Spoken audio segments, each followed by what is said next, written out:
Hi. Check. Hey, Chuck. How are you? Good. How are you? Fantastic. Great. All right. Oh, you don't look happy. I'm seeing you now. I'm just saying you're not emanating happiness with your. I just ate a massive meatloaf sandwich. So Meatloaf.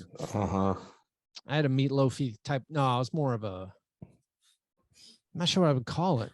Trying to think of the beef I had at the Tennessee Hall of Fame sports banquet. What was that? How'd you get in there? Dude, let's save it. But save it.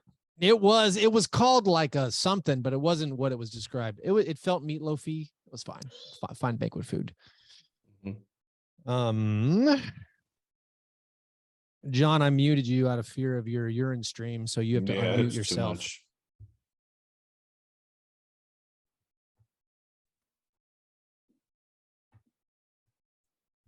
There you are. Now you're back. Yeah, you said you were going to the bathroom, so I muted you. So yeah. Good call. Strong. It's terrifying. Strong. You don't like to hear horse? Lord, no. But Jokic falls asleep listening to horse piss. It's like his pretty good gag. ASMR. This is what calms me down. The stream of a thoroughbred. So is this what you're using? I'm using something similar, but I'm using the actual Apple. It's white, so I assume it's an actual Apple one. It is. I guess I could unplug it, but Don't it's just like 4 inches long. That's what she said, and it has a little tiny part at the end. Did you guys this ever is 4 inches long? Did you guys ever read? You gotta remember, Keith is in his own. universe. It looks bigger the closer you get. That's what he said. It's Did you guys ever read Penthouse Forum? Yes. No. You knew the answer to that question for both of us. Oh, that is a good point. Do you remember how much? I mean, even worse than porn, that had to distort my penis size, like knowledge more than. Could you remember this, Keith or Chuck? Sorry, Keith. I know you don't remember. Chuck, they'd be like, "Hey, my name's Randy. 11 inches soft." Yeah. It was like every time, like 10.5 inches soft. It's like, what? Yeah. Did they mean like soft, like you hammer it to a table? Tenderize it? Yeah, once you use your tenderizer. Flattened like veal parmesan. Yeah. This is the type of stuff I think about a lot. On that note. I get it. All right. John said he's got to go get a flight. So let's punch something.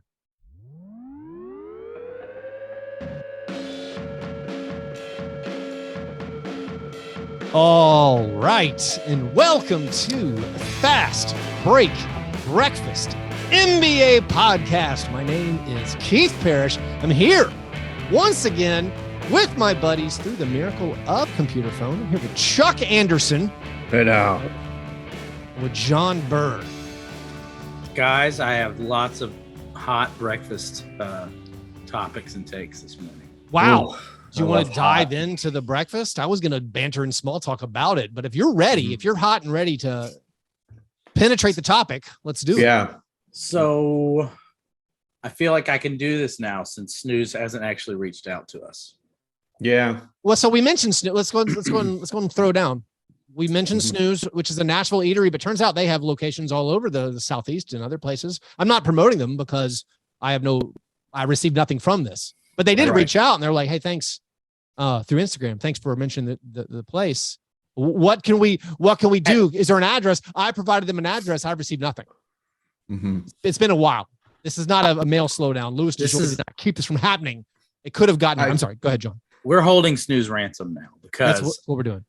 I have found more breakfast flights, not only in the street, not only the streets of Nashville, but the very same street on Nashville today, because McGaw's Donuts is still and terminally closed. I went to one of the strangest restaurants I've ever been to, called the Donut Distillery. Oh, located in an abandoned Mrs. Winters. Donut Distillery serves many different breakfast flights. And the flights, the most insane thing about these flights of donuts, they're also mimosa flights, which is very upsetting. But this Monday, July 25th. Different versions of juices, different versions of champagnes. What are we talking I about? don't Like know. An orange pineapple mimosa? Okay. A very whatever. strong waft of almost pure grain alcohol was coming from all of the tables. And at 10 a.m. on a Monday. Those are songwriters, John. You should know. There were 45 to 60-year-old women in the Donut Distillery. Those are just. And I think there was even some sort of kind of mimosa brunch pub crawl thing happening. Listen, you've sold me. I'm in. I was aghast. There was a stage. There was a TikTok and Instagram like wall with a ring light. You've lost me. This place had it was every kind of setting in one setting. Like it kind of reminds me of like Chuck's apartment where like you can turn the camera to different corners of it. Oh yeah, like a different world. For podcasting, we had rules where Chuck, you can't turn your camera that direction. Yeah, like Chuck, there's a sex swing over there. That's the weird set. The live video set. Well, I can't have that on there. And then finally, and we're definitely never getting a Donut Distillery sponsorship because the donut holes, by the way, on the flight, I got a single flight because you know how Michael Jordan made everything look easy, like, but it was through tons of rigor. Like for me, when I try to prepare for a podcast and do something, everything goes horribly wrong. So I end up only having time to get like one single flight of donuts. It takes probably 17 minutes to get my 3 donut holes. Oh, wow. And then they were just like, they were freshly made. Made to order? Were they made to order? I think so. Okay, that's kind of wild. So. Then. But they were just like dissolving puff pastries covered in like, one of them had like, what is that? Fruity Pebbles. That was almost inedible. It's like almost a requirement for a little and they always spot to have Fruity Pebbles in there. You can't keep those. They can't keep those fresh. Oh yeah, that's the one thing. You have to open a real donut, a real highbrow, expensive donut spot would have little tiny packages of Fruity Pebbles that they open just for you. Because once those things hit air for like 30 seconds, it's over. So Snooze, you're still the king of flights in Music City, but it's not to say we're not. We're scanning. Options. We're scanning the horizon. There's other options. I honestly feel like we should give a disclaimer to this Donut Distillery or a warning. Yeah. About what's happened to the other donut shops most mentioned on our show. Famously, McGoss. Tornado. McGoss has been closed 19 days and I'm down like 7.5 pounds. The tornado took out its whole sign. Yeah. And then friend of the show, East Park Donuts. Oh yeah. A drunk driver drove through the plate glass windows. I just thought that was Keith. No one was hurt, thankfully. A sugar-induced mania just driving through East Park Donuts, being like, "I got a podcast with Matt Moore in 17 minutes. Give me a donut." The security camerage of this car coming into the donut stop. It was like, I guess it's a ring camera. We're not talking like 16 frames per second, 32 frames per second. It was like 2 frames per second. And it honestly looks like in Star Trek when you beam someone up, but it goes horribly wrong and you ended up halfway in a wall. It was like, there's a car and then the car's inside. I'm like, what happened? Like, how'd the car?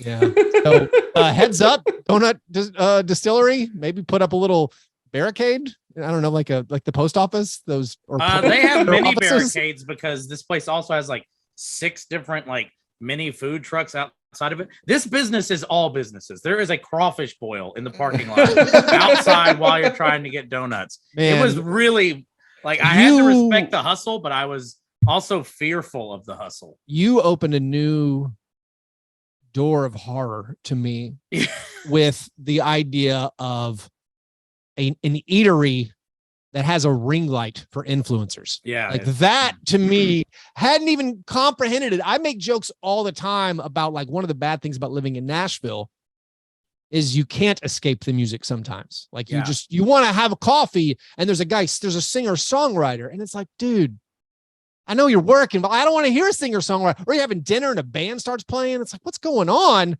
But the idea of having like an influencer or even worse, a podcaster, like a podcaster, someone podcasting while you try to eat. We are self-loathing, if nothing. That would, I would get up and leave. That's rough. I actually made the same thought. So over the weekend, I was honored actually by the Tennessee Sports Hall of Fame. That sentence might be confusing. I felt honored to be able to go to the Tennessee Sports Hall of Fame banquet. Honestly, John and Chuck, I wish you guys could have been there because I do too. John, I know especially you, maybe Chuck, but definitely you, John. Everyone who's honored was like a famous person from when we were 20. It was like baseball players I had heard of. It was Todd Helton, man. Like Todd Helton, R.A. Dickey. These like I don't even follow baseball. I know who these guys are. Keith, do you know that the night after you were honored? Yeah. Or the night you were honored, actually? I felt honored. No one knew I was there. I was a seat filler, to be clear. I was a seat filler. Well, I mean, I was invited. It turned out I was a seat filler. As soon as you posted those pictures of you holding the trophies, the voice of Tennessee Nashville Sports Radio, Mark Howard, died. Oh, no. And I'm worried that he may have been in response. You know what seeing what has become of his beloved pastime. You know what I'll tell you what the best moment was. The best moment might have been Javon Curse on stage, just staring at this wealthy owner of the Nashville soccer club as he kind of mumbled through his thoughts. And he was intense and nodding, but also the freak. It was awesome. So that was great. My wife had her picture taken with Big Orange for Life legend Phil Fulmer. Who, by the way, did he have a look on his face that let you know he was about to punt on third down from the opposing team's 37-yard line? He had the glow of affluence and happiness. Did you know the day Philip Fulmer was fired, I pulled my car over on 440 and had a good cry. I know all Vol fans were so excited when he finally got fired, and then it's been you were upset, but it was like losing grandpa. But anyway, among all these various things, Jeff Fisher was honored. He was not in attendance. I would have been so excited. I love Guppy. I kind of rubbed elbows with Jerry Stackhouse, he's been on the podcast before. I didn't speak to him. I didn't flow this moment. But my favorite moment, I was in the urinal, and voice of the Titans, 11 soft. Voice of the Titans, Mike Keith. Whoa, the merman. He's just booming voice talking in the urinal, and I'm like, I'm hearing the voice of the Titans while I pee, and it feels like this is a cool sports moment for me. So did he say, "Be careful when you shake it off, don't get it on your side"? That's for anyone who's heard a Titans game on the radio. That was a Mike Keith joke. We've grown very localized with our appeal, honestly, and and our content. But no, I went to the Tennessee Sports Hall of Fame thing. But while there, I wanted to make small talk.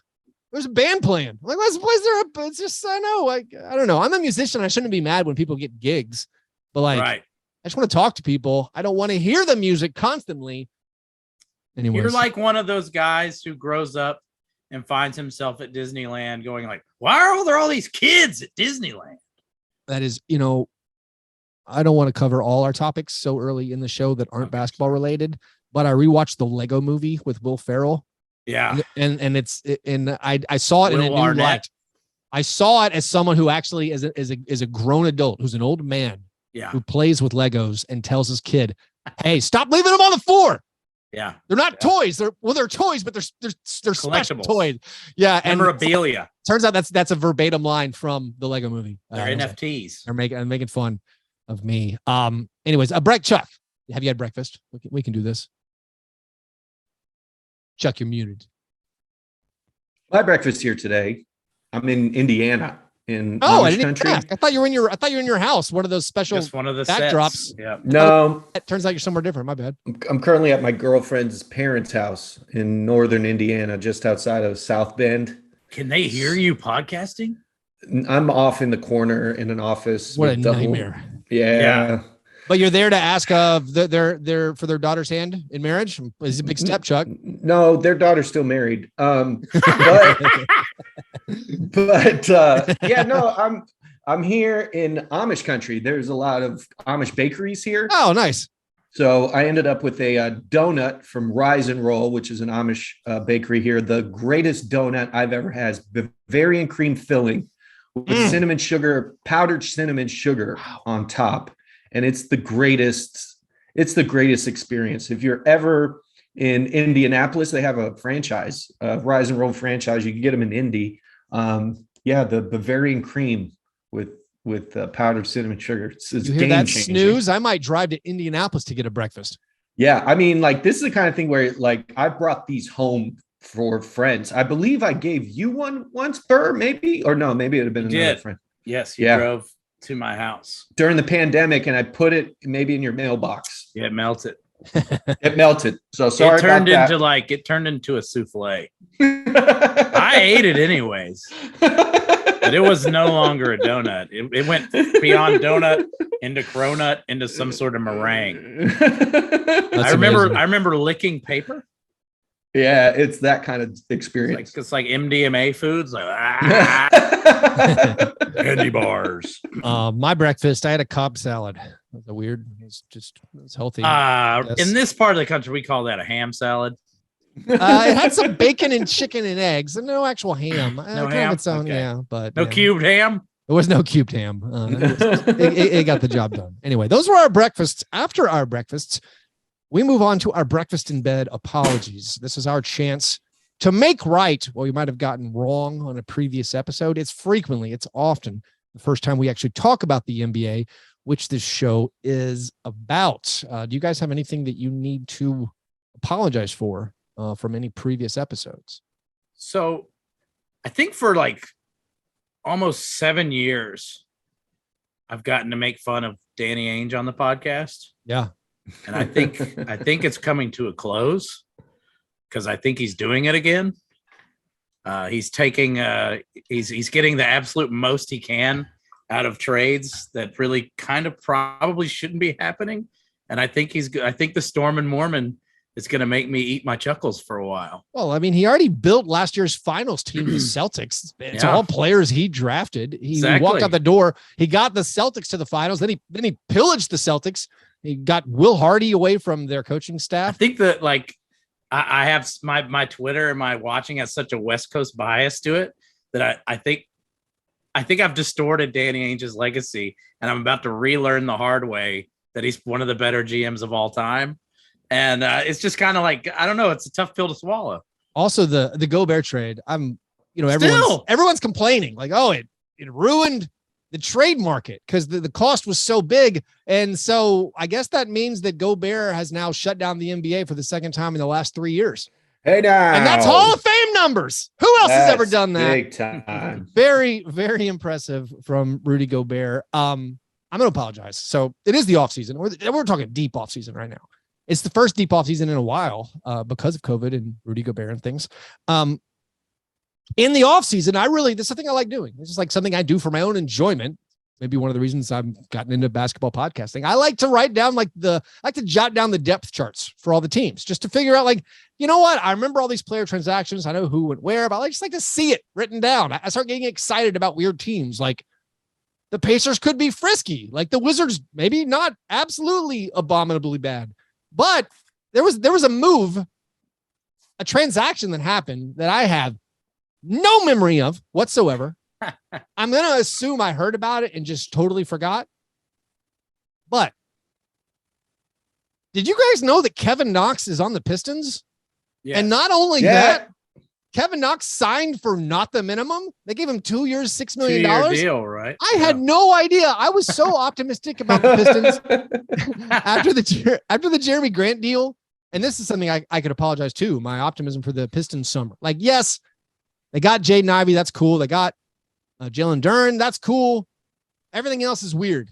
They have Cade. They have Sadiq Bey. They have Isaiah Stewart. I like all those guys. All the rest of the moves, just perplexing, bizarre. They turned their cap space into nothing. Basically, I thought they could have fleeced all these teams that have cap out of draft picks and things, but I didn't know Kevin Knox was on the team. And then I started looking at this roster, and this roster doesn't make a lot of sense together, but also the draft pedigree on this roster,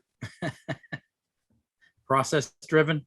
I'm counting 10 lottery picks on the Detroit Pistons right now. Keith, and wait till they add Carmelo Anthony. And what's that song? Oh. Dinklage, Peter Dinklage, Peter It's a game of scones and the apologies. Kevin Knox is on the Pistons. He was the 9th pick in his draft class. Who are the other 9 players who were selected in the lottery who are currently on the Detroit Pistons? Go back and forth until one of you strikes out. Chuck, why don't you go first? Someone selected in the lottery who's on the Detroit Pistons. Cade Cunningham was the number That one was overall easy. pick. Well Yeah. done. Cade Cunningham, the number 1 overall pick. Correct. Chuck, John, you're up. Marvin Bagley is on the Pistons now. Marvin Bagley, the number 2 pick. Good job. Back to you, Chuck. Can I count this year's draft? Is that okay? Let's go, Jaden Ivey. Jaden Ivey. You are playing me a like a 5th pick. fool. John, you're up. Killian Hayes is a lottery pick. Killian Hayes was a 7th pick. Chuck, you're up. Isn't Kemba Walker on the Yes. Pistons? Kemba Walker is in fact on the Knicks still. He was a 9th pick. Good job, Chuck. Nerlens Noel. Nerlens Noel was the 6th pick of his draft. Good job, John. Was Kelly Olynyk a lottery pick? He was indeed, Chuck. I think By I'm the- out. I think I'm by out. the skin of his teeth. He was the 13th pick in his draft. We have I know- 2 left. I know Buddy Boeheim was not a lottery pick. But Buddy Boeheim or his brother, who I don't know his first name, who played summer league, not. So I lottery guess pick. I have to guess that Sadiq Bey, he was not a lottery pick. He was not. He was 19th pick. That's not an official guess. That's a strike. No, it's a strike. Okay, all right. Chuck, do you want Yeah. to go again? There are 2 left. There are 2 left. I think I have one of them. I definitely don't have two. When was Isaiah Stewart drafted? It's a good guess. 16th. So close. So that means they have 12 guys picked in the top 19, which has to be the most in the entire NBA. There's no way. Like the Nuggets have like what, 2 guys picked in the lottery or something? Yeah. They have Jeff Green now, maybe 3. Anyway, all right. So that's a strike for Chuck. Back to you, John. This is my last guess. Alec Burks. Alec Burks was the 12th pick. That is correct. Okay. We're tied at 1 strike apiece. I can't. I'm So looking here's at the the hint, guys. roster. I don't know. I think I have a guess. We've already said his name Oh, in talking about their offseason. Jalen Duren. Jalen Duren, yes. Okay. Jalen Duren from this season. That is the Okay. those are the 10th picks. Cade Cunningham was a 1st pick, Bagley a 2nd pick, Jaden Ivey a 5th pick, Nerlens 6th pick, Killian Hayes a 7th pick, Kevin Knox so do we a 9th tie? pick, How do we break such a Kemba tie? Walker. I think Chuck got more correct answers. Sorry, he I don't wins. think so. He went first and last. Oh, okay. Check the tape. I mean, that's. I mean, I like winning. I'm just arbitrarily You assigning. have a very good winning record against me. So that are the Detroit Pistons. I was gonna say building to if the Chuck draft. can spell Buddy Boeheim's last name, I'll give him the victory. Can you spell Boeheim? I mean, It's more of a college trivia question. Yeah, no, but there's no way. I bet he can do it. BEG. Oh, we're done here. Let's go. No, not even- I'm telling you, I believe If you're in you. not, if you're not, haven't watched the if you're not an tournament with investor in the Boeheim's slave Army, trade that is NCAA basketball, then you don't. Boeheim is a foreign affair. It's Chuck, do you have anything you need to make right in the world?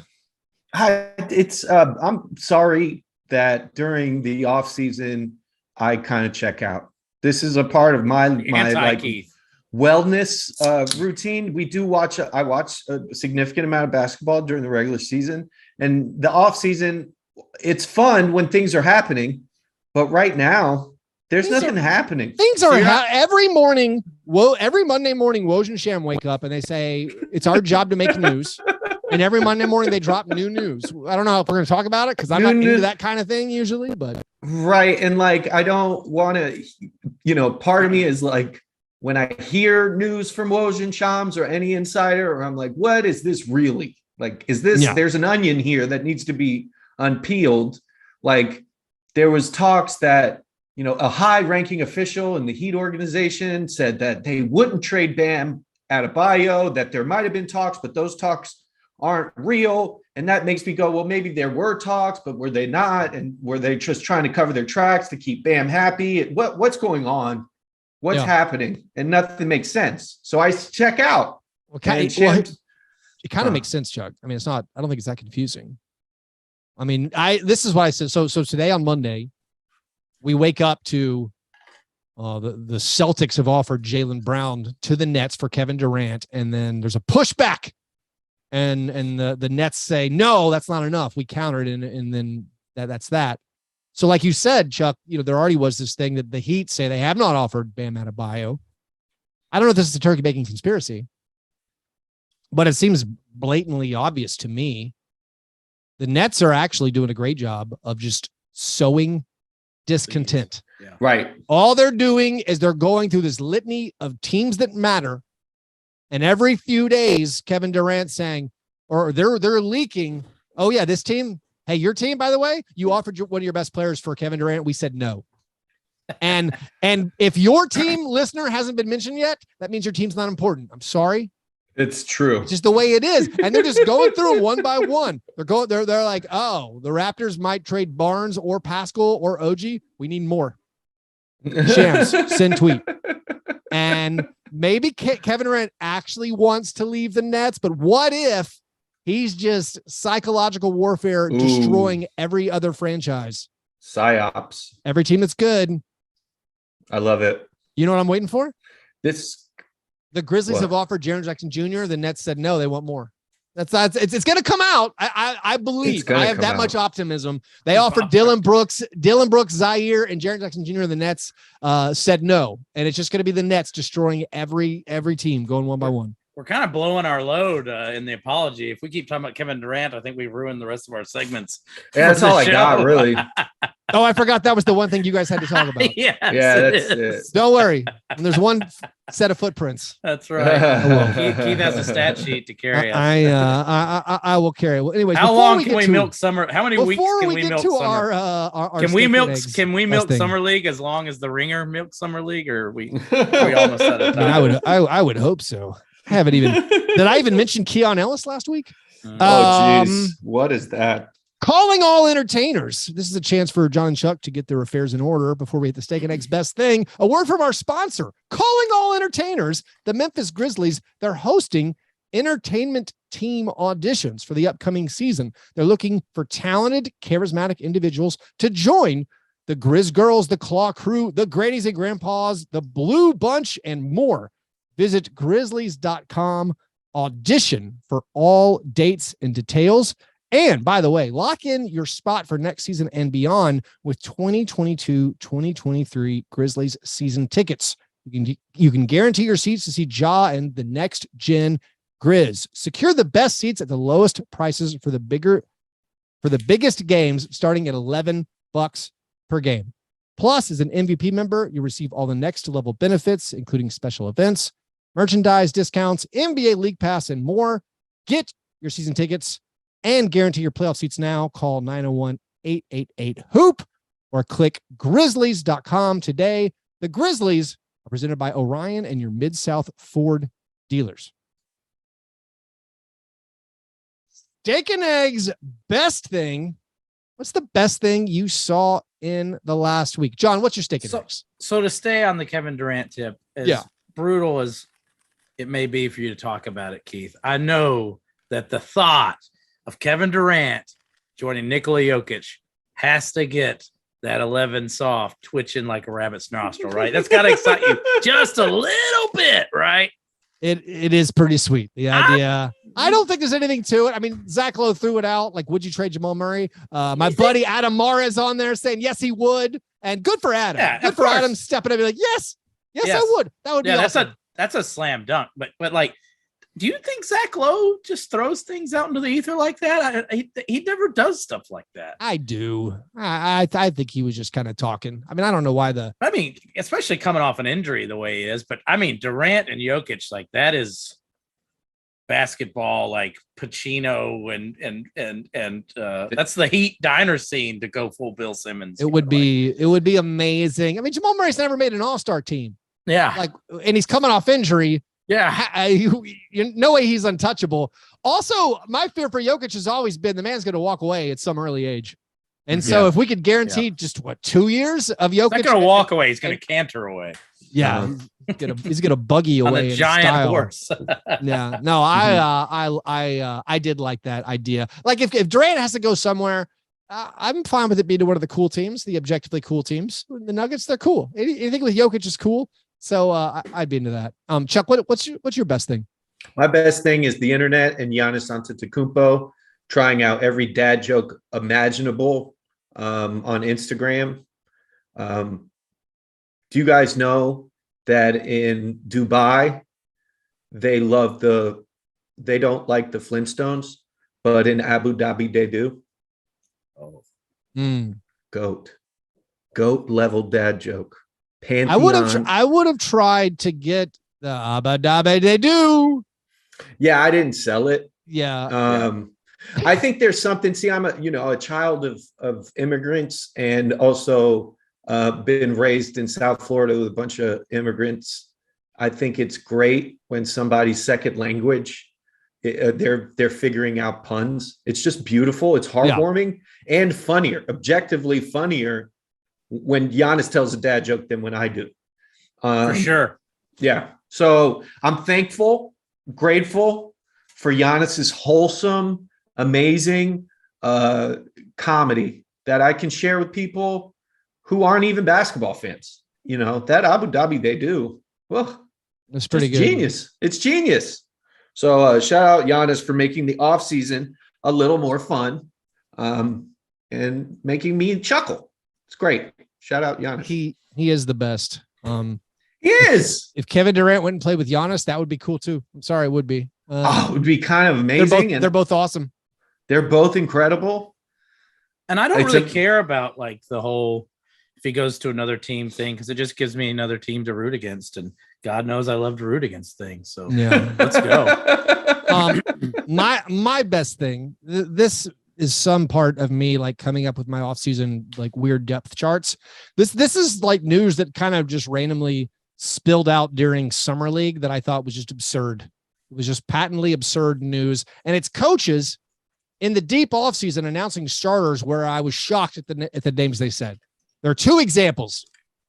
Rick Carlisle for this Pacers team that wants to blow it up, that I don't even know what's going on with Miles Turner now that they tried to get DeAndre Ayton and now they're going back. Like Rick Carlisle was on NBA Summer League broadcast being like, oh yeah, we're blowing it up.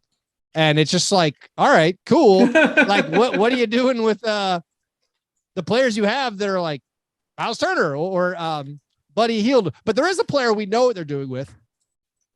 And that is Suns cast off Jalen Smith. And in the first week of July, Rick Carlisle's like, Jalen Smith, he's our starting power forward. What? Like, is that the Pacers front office? Is that the Pacers front office being like, hey, I just want everyone to know that we won that trade in a big way. So go ahead and list that guy as the starter. That's right. Right. We don't need Domas Sabonis. We have Jalen Smith, opening night starter declared in July. And then Jason Kidd of the Dallas Mavericks, he announced who the starting center for the Mavs are going to be, and it's JaVale McGee. And incredible. I mean, good job, JaVale McGee. He's a cool guy too. Let's team up JaVale and Kevin Durant. Not with Luka though. Luka, not cool. Sorry.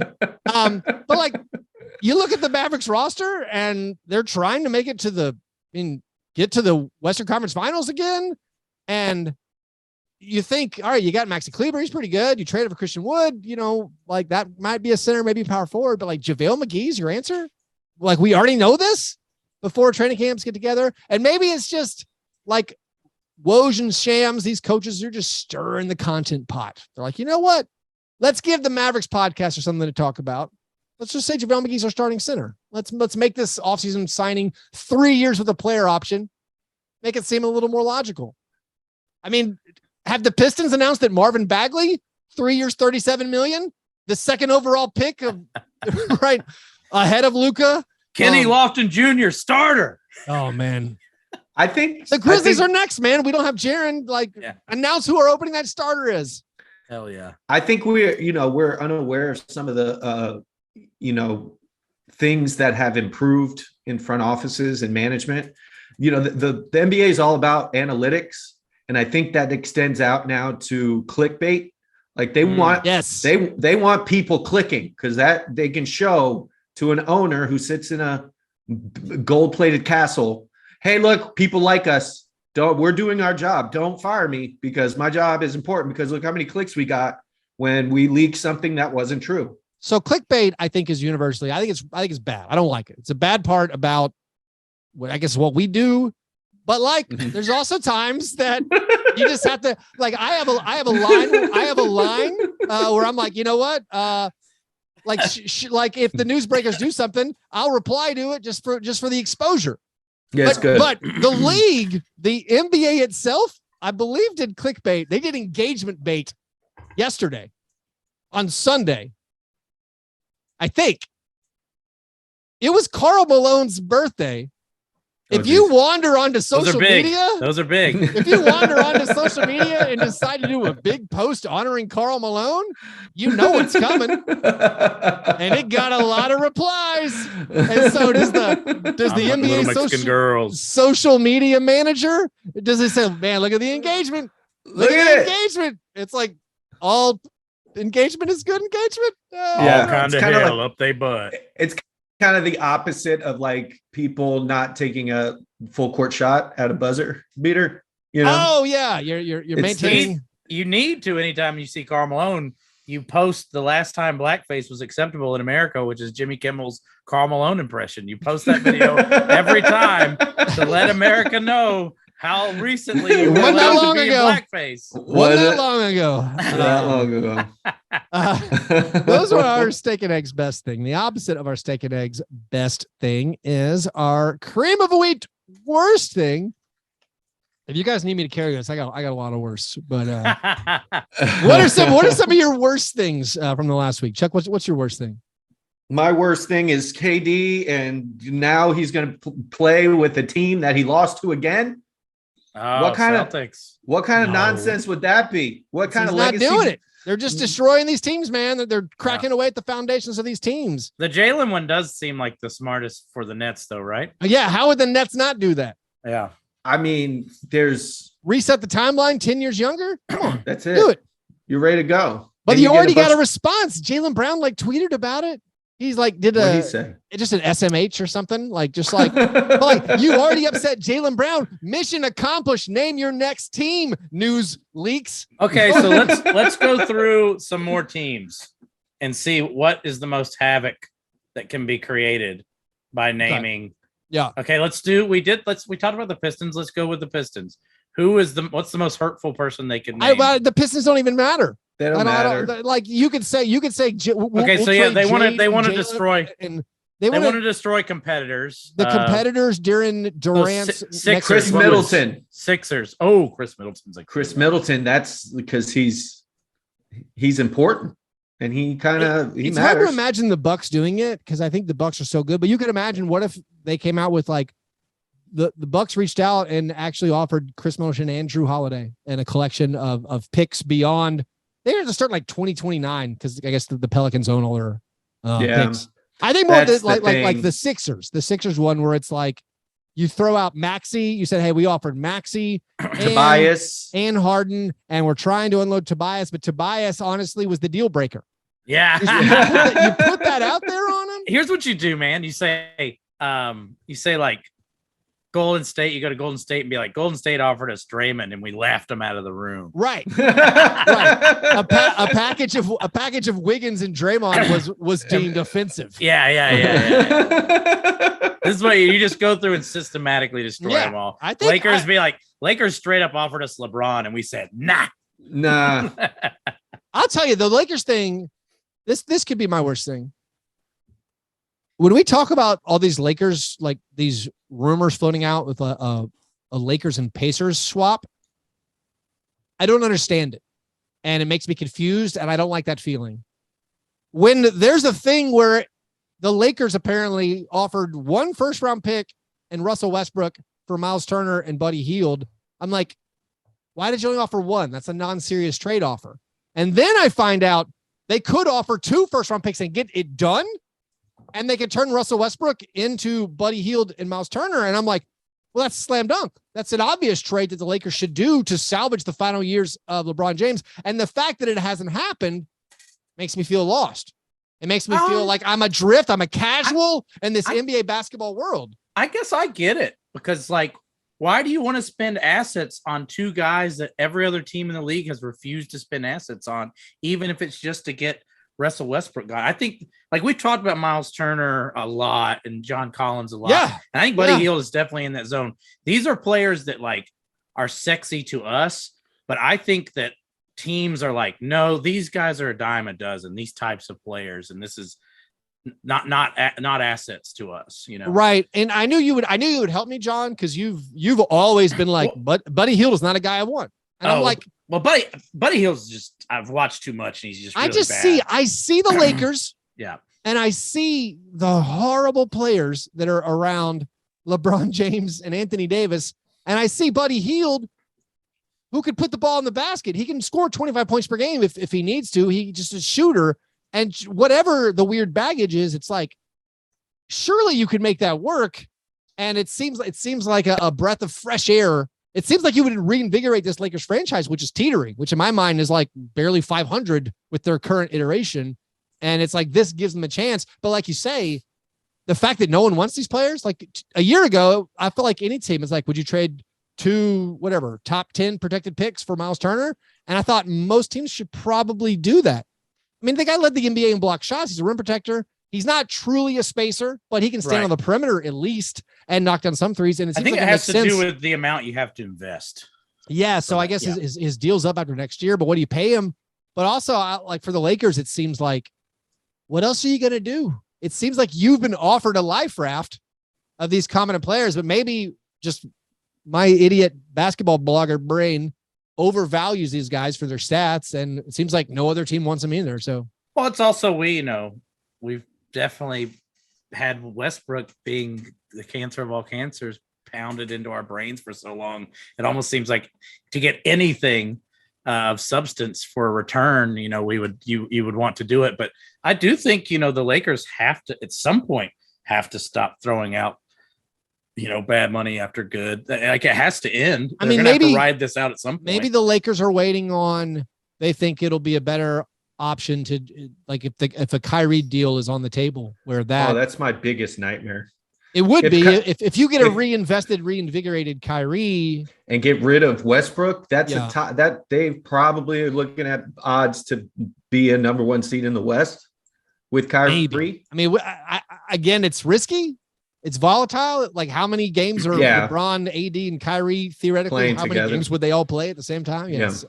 I don't know. I mean, but like on paper, that team looks incredible. It's got scoring and the ability to play a little bit of defense, at least with those three players. Who else they surround them with? Who knows? But yeah, that's my biggest nightmare, that the Lakers fumble about, be completely horrific in their decisions. And because one team's doing a fire sale, they get a player that could contribute and has a history of playing well with LeBron. Like, that's harsh to me. But why can't LeBron or AD do what the Warriors did to Wiggins? I know I've already identified that Wiggins is going to ruin all basketball transaction discourse for all the future, because we're like, well, why can't that player be fixed if he gets in the right situation? Right. John, what's your worst thing? We're in a dead zone of NBA fandom for me, where it's like I have a strong desire to do fantasy basketball research. Oh, but it is also too early to be doing this as a sane person. And this is just a fallow period that I'm sitting through. That is just like, it's like experiencing phantom limb pain. Where I'm like, I should be looking up something right now. Yeah. While I'm pooping. But I'm not going to. I mean, that would not be sane. John, I can send you my depth charts. That'll help you if you're trying to figure out how many minutes. Like, I'm looking at the Wizards. Like, is DeLon Wright going to play 24 minutes a game? He could. So that could be a $1 last round pick right there, man. So what I've started doing instead, and we should probably do this as a group because it makes more sense that way. I've started like trying to figure out the games that I desperately want to play back this year. Oh, okay. Yeah. Like matchups. Yeah, like those, because I think playback's like a kind of a game changer for us. For those who aren't aware, is it an app or a platform? How would you, or are those the same things now? I don't know the terminology. The way for us to watch games together. I only use it on my laptop, so I don't think of it as an app. You can do it on your phone, etc. But it's a way to watch games together with the chat and a stage where people can get on it. And it's really awesome, and I think going to be kind of change the landscape of quite a bit. But I don't know. It's just like we're in that weird period where it's just anything that I'm inferring from any information right now is basically nonsense. But I still crave it. So it's just strange. Here's something, John. Maybe it'll cheer you up. Okay. Because I mean, right now, again, there's like a gap. This is our first gap since before COVID, really, where there's like nothing truly on the horizon. But the Grizzlies, John, were eliminated 73 days ago. Mm-hmm. The Grizzlies play a preseason game in 70 days. So we're over the hump.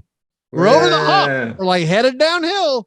It's coming closer and closer. I think it's also kind of, it feels like we are going to get basketball back right in time for me to not be able to go to giant public sporting events again. No, that's now. It's now and no one cares. Yeah. It is. It's currently now. I'll do. Man, speaking of the Grizzlies, I'll do one more worst thing. Okay. And I'm not putting this on Grits and Grinds because I have to hide it. Sure. Right now, I feel like sometimes we're the subreddit now. I don't know if I'm getting paranoid, but I feel like maybe I'm being monitored at times. And so I'm going to hide this right here on this episode of Fastbreak Breakfast. I think I figured out the Grizzlies offseason, where I'm not that excited about the offseason. Seems like they definitely took a talent step back. Yeah. I think I cracked the code though. Okay. They're doing this to lower the odds that John Morant makes an all-NBA team next year. To save themselves on the designated rookie extension, to make him a 25% max player and not a 30% max player. That's my theory. Good luck. If you look up how often John Morant is searched on social media, I don't think it's going to be hard to keep him off. John Morant probably has people who comb podcasts now. Yeah. I mean, John Morant's filming himself tipping people, or has a guy who films him tipping people. That's right. He's going to find this. Yeah. Amazing. Those are our worst things. Before we get to the awards segment of the program, let's do a couple of listener submitted questions. The croissant questioner. All right. So Drew, we have some absolute heaters this week. And this one comes straight at you first, Chuck. So I want you to answer this first. Drew asks, in honor of Tyler Herro's horrendous tattoo, what tattoos in NBA history do you think would be the funniest to see when said players become elderly? Yeah, we could talk about Tyler's, the chest piece. What is it about white guys and terrible chest? Paint a visual. Hey, I'm right here, dude. I'm sorry, I didn't mean to subtweet you to your face. Use your Chuck with your words. Describe to any listener who has not seen Tyler Herro's tattoo. Try to bring it to life for us. So it's effectively like he didn't get just one tattoo that had like a vision. So my chest piece is one tattoo. It's big and it's gross, but it's mine. And I had a vision. I want an eagle with a lighthouse. And they're mostly eagles, right? Usually the chest tattoo is some kind of. There's a lot of eagles, eagles, but his are like eyes. I'm bringing it up right now, so I could. Is it cat eyes? Is it wolf eyes? Do we know what the eyes even are? It's a mammal. I feel safe. It's a mammal. Yeah, I think it's a mammal. It's some sort of manatee eyes. So he started with 2 words on his chest that what did it say? No work, no check. No work, no check. And now it looks like it could be those could be lions. I don't know, but there's a cross in there, the year 2000. Of course, there's a cross. Yeah. Nice little cross. That's when he was born.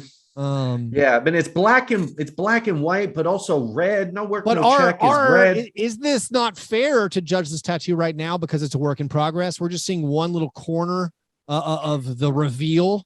Like, yeah, I'm sure he is saying that to girls. In my, I'm going to give him a bit of respect for starting with the chest, because a lot of like modern young kids, they'll get their face tattooed before anything else. Oh no. Yeah. It's like the Warped Tour kind of guys who like full face and neck tattoos, but they haven't gotten their shoulders done yet. Yeah. And that, we're kind of bearing the lead here too. Chuck, I do need your input on the aging of the tattoos. I mean, bad tattoos aren't going to age well. That one is like a lot of shading. It's not heavy line work, so it's going to fade. I feel it's going to be a muddled mess, right? Yeah. So what tats in NBA history are you think are going to be the funniest when they get old? Didn't Mike Scott have emoji tattoos? The Mike Scott emojis were out of control. Those were incredible. The Kenyon Martin lips always Yellow kind Boy of made me they were unsettling. Yeah. I don't know how those are going to do. What about James Johnson? James Johnson has the combination of neck tattoos, and then he's also kind of, for an NBA player, struggled with his weight. So there's a probability in play that he could have a John Burr like set of jowls at some point with his neck tattoo distended like a frog's throat croaking. Come on. You totally embodied Pat Riley saying James Johnson struggled with his weight. He only struggled with his weight based on the Miami Heat culture. Except for an NBA player. But even for an NBA player, I don't think that's correct. I think it's only maybe for a Miami Heat player. Yeah. I feel like we were robbed of the Karolinko Dragons that he actually already had removed. Was that not just a scene in a Silence of the Lambs sequel that we really transposed into reality? I honestly feel like we dreamed it. I do think the super cool bees on the back of Michael Beasley. Thank you. Oh, yeah. Thank you. One of the world's worst tattoos of all time. I don't think tattoos age poorly. I think old people with tattoos look cool. Stockholm syndrome. Yeah, probably.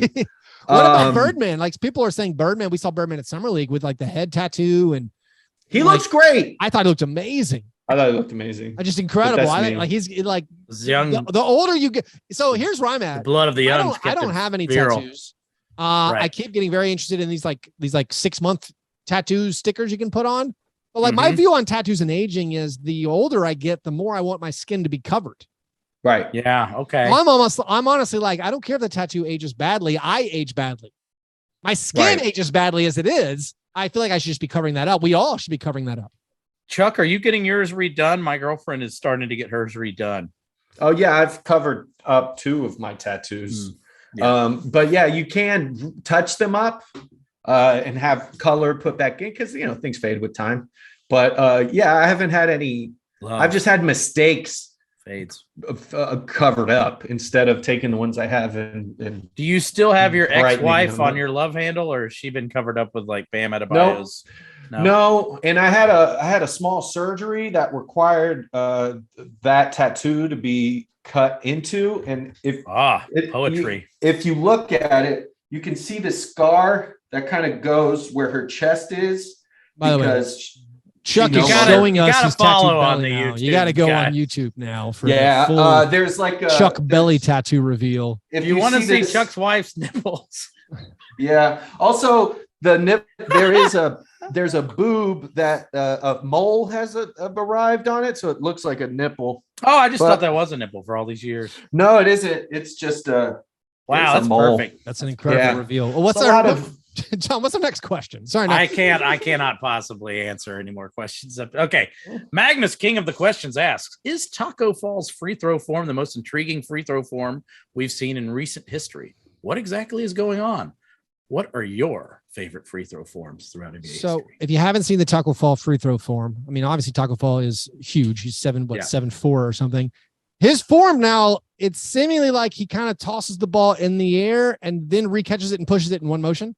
It's honestly like he's like setting a volleyball and pushing it, and he made them. So to answer the first part of Max's question, yes, it's the weirdest form I've seen in quite a while. To answer the rest of it, what are my favorite free throw forms? I mean, Bill Cartwright. Yeah. I mean, Bill Cartwright's the one. Bill Cartwright, no one's ever going to beat it. Anthony Mason one-hander. Like, those are pretty good. I mean, like the cool ones were like the Van Exel, like just the 20-foot standstill where he just kept backing up. Who did the Rick Barry one recently in G League? Who was besides that? Canyonberry? But you're right. A big guy did it. I can't remember. A big guy did it. I think he may have even played at Kansas. I can't remember. But yeah, I thought that that's got to be mentioned. Although it's not as singular as Shinanu Onuaku. Yeah, Onuaku. Okay. That's it. The Markelle Fultz experiment where he was doing very strange things with his free throw that I currently still blame the Philadelphia media on creating a podcasters' fault. That's right. Yeah. I blame all the podcasters are having a big. You can say it. We have a big effect on the NBA. Just recently, Joe Lacob got fined $500,000 for going on a podcast. So good job, podcasters. Keep up the good work. Are there others? Joakim Noah's was just Joakim Noah's is a great one, Chuck. His was so odd. The two-handed, which hand's the guide hand? I don't know. Which hand's the lead? What's he shooting with? Yeah. It's unbelievable. Like a two-hand sideways bowling ball. But in a lot of ways, the free throws kind of match the awkwardness of the human. Okay. Is this a Jeff Hornacek reference? Yeah. That they kind of match what I feel like a free throw is an embodiment of the nightmare that's going on in your mind. And if because it is just you, that's my first tattoo, Chuck. Free throw is the embodiment of the nightmare that's going on in your mind. Just down one side of my do we incorporate free throw routines into this? Because then it gets very interesting. Because you guys remember Dirk Nowitzki used to hum a David Hasselhoff song as he would shoot his free throws. Jeff Hornacek used to kiss hello to his. He used to rub his face. Wife. Yeah, rub his face. Hello to his wife and children. Yeah. Karl Malone used to mutter the names of his victims as he shot free throws. So I mean, there's just a lot of weird stuff, Magnus. But I guess we should move on. Yeah. Anyways, thanks for the question, everybody. Both very good questions this week. If you want your own question. If you want your own question answered on air, you have to become a Patreon supporter. Do that at patreon.com/Fastbreak Breakfast. Also, by the way, congratulations to Mitchell Buchanan, Bear Cub himself, winning the free agency flapjack sweepstakes. He had the most correct points, naming players, the players that would get traded, the players where they would sign. He won the contest. He gets a free shirt of his choice from tpublic.com. Make sure you reach out, Mitchell, so we can get you your prize. If you want to join the support, you want to get involved with the games we play, you want to have your question answered in the croissant questions, you want to join the Slack where we talk about everything around the clock, you do it all at patreon.com/Fastbreak Breakfast. It is now time for the awards segment of the program, the International Stackhouse of Pancakes Award. It's given to the worst performance in a box score. We do, since I took a little vacation, did 10 days off of Fast Break Breakfast for the first time in like 6 years. But there are some games that were played in Summer League. I didn't do Drew League. I didn't do the tournament going on. You didn't want to watch the Zapruder footage of the Drew League? But there are some games that do need to be recognized from the last 4 days of NBA Summer League. Honorable mentions. Yuta Baba went 0 for 8. Kevin Kangu and Trevor Hudson both went 1 for 10. Justin Jackson, I know who you are. You had a 4 for 15. And Aaron Nesmith, 5 for 18. These are honorable mentions. By the way, Aaron Nesmith, he had one good Summer League game against the Grizzlies, I think, last year. All his other Summer League games, awful. But anyways, our 3 nominees as they occurred throughout the week. Actually, it's basically 2 weeks ago. You don't care. Bryce McGowan's a rookie from the Hornets. Bryce McGowan's in a loss against the Summer Bulls was 4 for 18. Finished with 15 points, 2 rebounds, 2 assists, 1 steal, 2 blocks, no turnovers, 1 personal foul. Blake Wesley, first round pick of the Spurs, in a win against the Grizzlies, was 2 for 17. Oof. Missed all of his 2-pointers, 2 for 17, 9 points, 3 rebounds, 5 assists, 2 steals, 1 block. Gunslinger name, gunslinger game. Also 0 personal fouls, perhaps try. Uh-oh. And then Trevelyan Queen of the 76ers in a loss to the Summer Bulls was 6 for 19, 0 for 10 from downtown. That's impressive. Trevor Arizian, 0 for 10 from 3, had 16 points, 6 rebounds, 4 assists, 1 block, also 7 turnovers and 4 personal fouls. So our 3 nominees, Bryce McGowan's 4 for 18, 15 points. Blake Wesley, 2 for 17, 9 points, 5 assists, 2 steals. And then Trevelyan Queen, 6 for 19, 16 points, 7 turnovers. What do you guys think? Maybe try. Yeah. No personal fouls and a 2 for 17. That really ties Pretty the good. room together. Yeah. I think Trevelyan Queen is an incredible name. great. They're name. all great names. all great names, strong names. Strong name. I think I'll go with the name because we'll never see these players. I mean, he's a deep hipster Blake cut for the Wesley. Sixers. I think Blake Wesley 2 for 17 also gets my vote. So by John and I together, 2 votes. We'll give it to Blake Wesley. Also, I have a couple of more awards to hand out. So Blake Wesley wins the International Cycles of Pancakes Award. Since we are stretching Summer League content all the way, we almost made it to August.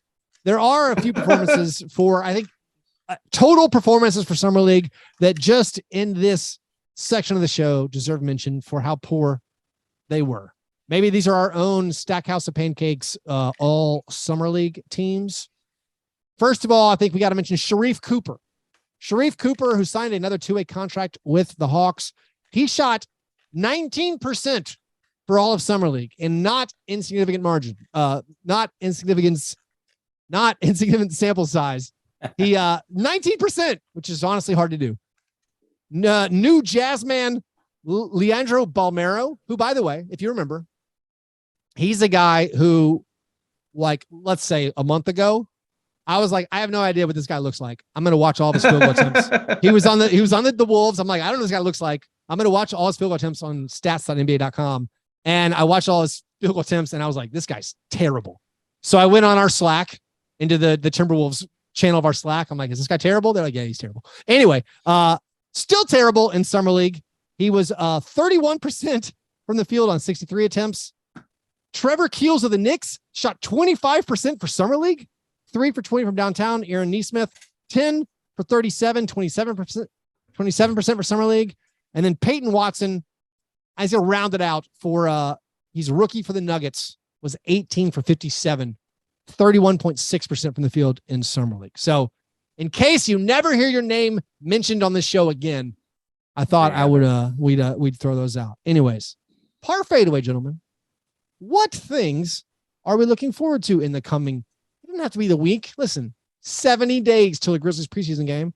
What things are we looking forward to in the coming weeks and months? Due to the temerity and audacity of some players in my decades-old fantasy league, we are converting to a keeper league, just so that the most psychotic people in our league can keep their favorite players that they enjoyed. Keeper fantasy basketball is so good. And so I am trying to learn this strategy, and it does feel very different.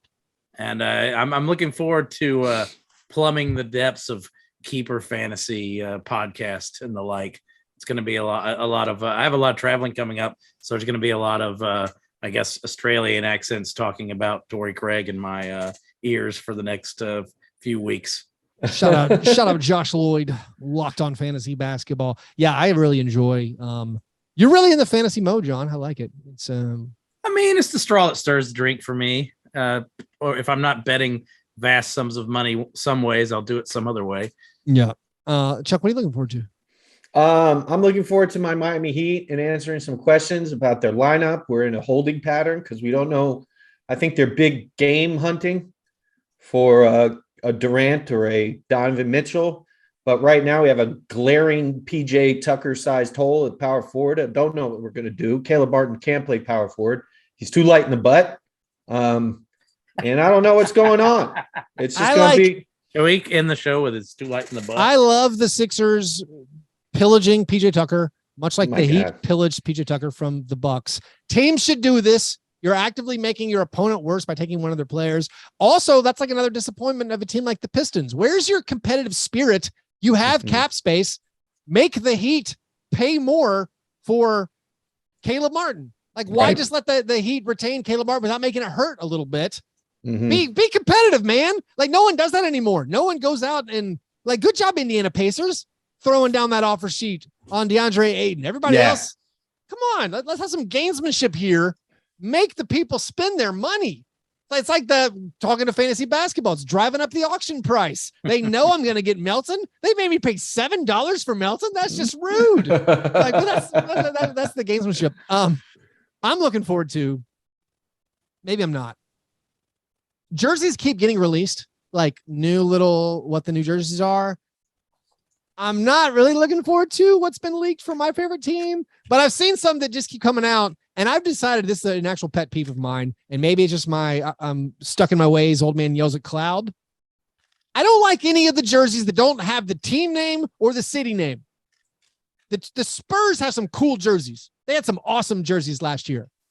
The Spurs regular jerseys, totally fine. Like classic, nice. Don't do the camo thing, but they got fine jerseys. They came out with a new jersey today. It says Satix. SATX.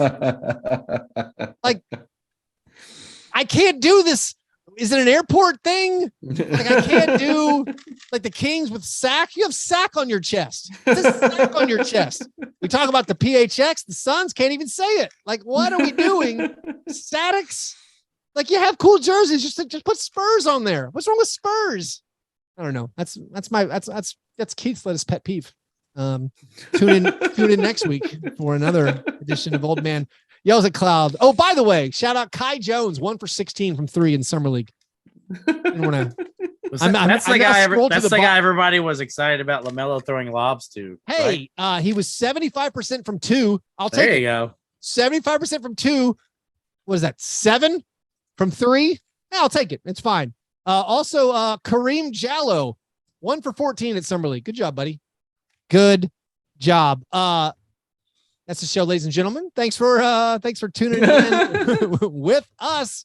If you are lighting the butt this week, if you are in Memphis, don't miss the Backstreet Boys. The Backstreet Boys are back.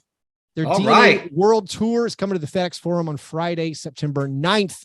Don't miss your chance to see one of the most famous boy bands of all time. Tickets are on sale now at Ticketmaster.com or the FedEx Forum box office. If you want to support our show, do that at Patreon.com/Fastbreak Breakfast. Make sure you check us out on YouTube to see Chuck's tattoo demonstration in the flesh. You can follow us on Twitter, Fastbreak Break. John is Master John Burr. Chuck is the Mighty Chuck. You guys are the best. Thanks for listening. And remember, breakfast is the most important thing